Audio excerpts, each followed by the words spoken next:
বাংলাদেশের রাজনীতিতে শেখ হাসিনা এক অতি পরিচিত মুখ। দীর্ঘ ৪৫ বছরের রাজনৈতিক যাত্রায় তিনি ছিলেন আওয়ামী লীগের সভাপতি, বিরোধী দলীয় নেতা এবং ৩ দফা প্রধানমন্ত্রী।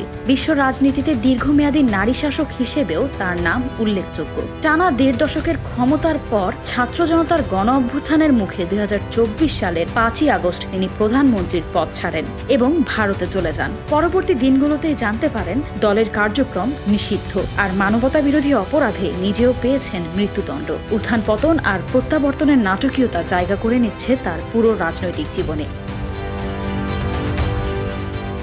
সমালোচকদের অনেকে মনে করেন ৭৬ বছর বয়সী শেখ হাসিনা ও তার ৪৪ বছরের দীর্ঘ নেতৃত্ব আওয়ামী লীগের জন্য আশীর্বাদ যেমন ছিল, তেমনই ছিল অস্বস্তিরও কারণ। শেষ শাসন আমলে নেয়া কিছু কঠোর সিদ্ধান্তই দলকে আজ নিষিদ্ধ হওয়ার পর্যায়ে নিয়ে এসেছে বলেই তাদের মত। বিরোধী দলের বড় অংশ তো এখন পুরোপুরি নিষেধাজ্ঞার দাবিও তুলেছে।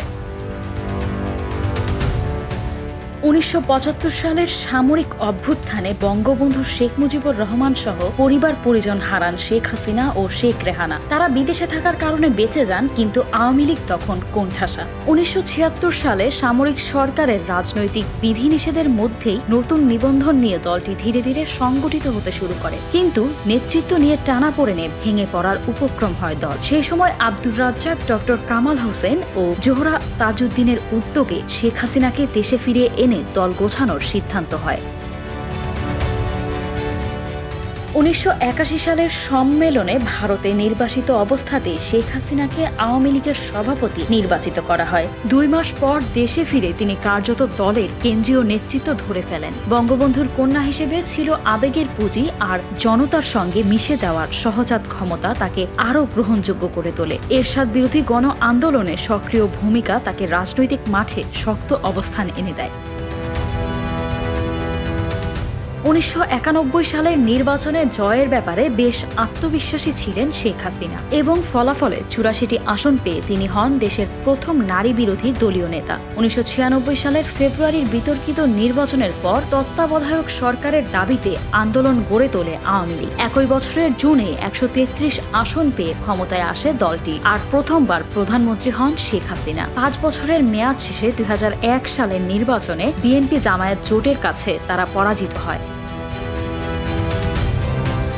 বিরোধী দলীয় নেতা হিসেবে থাকা অবস্থায় ২০০৪ সালে গ্রেনেড হামলার মুখে পড়েন শেখ হাসিনা, যেখানে নিহত হন ২৪ জন। ২০০৬ সালে রাজনৈতিক অচলাবস্থার জেরে জরুরি অবস্থা জারি হয়। আলোচনায় আসে -2 ফর্মুলা। চাঁদাবাজির অভিযোগে প্রথমবারের মতো জেলে যান শেখ হাসিনা। ২০০৮ সালে ২/৩ আসন নিয়ে ক্ষমতায় ফিরে দ্বিতীয় দফা সরকার গঠন করে আওয়ামী লীগ। তবে দায়িত্ব গ্রহণের কিছুদিনের মধ্যেই ঘটে পিলখানা হত্যাকাণ্ড, যা আজও নানা বিতর্কে ঘেরা। পাশাপাশি সরকার যুদ্ধাপরাধীদের বিচার শুরু করে, যেখানে জামায়াতের শীর্ষ নেতারা ছিলেন মূল অভিযুক্ত। ২০১৩ সালের শাপলা চত্বর অভিযান, ২০১৮ সালের নিরাপদ সড়ক ও কোটা সংস্কার আন্দোলনে কঠোর দমনপীড়ন এবং ২০২৪ সালে দ্বিতীয় দফার কোটা আন্দোলনে ব্যাপক সহিংসতা, এসব নিয়ে বেশি সমালোচনার মুখে পড়তে থাকে শেখ হাসিনা সরকার। সরকারি হিসাবে নিহত হন ৮৪৪ জন, আর জাতিসংঘ বলছে মাত্র ১.৫ মাসে প্রাণ গেছে প্রায় ১৪০০ মানুষের। আন্দোলন শেষ পর্যন্ত পরিণত হয় সরকার পতনের দাবিতে। ৫ই আগস্ট গণ অভ্যুত্থানের মুখে দেশ ছাড়তে বাধ্য হন শেখ হাসিনা। প্রিয় দর্শক, এই ছিল সর্বশেষ সংবাদ। পরবর্তী সংবাদ পেতে ক্লিক নিউজ 24 এর সাথেই থাকুন। ধন্যবাদ।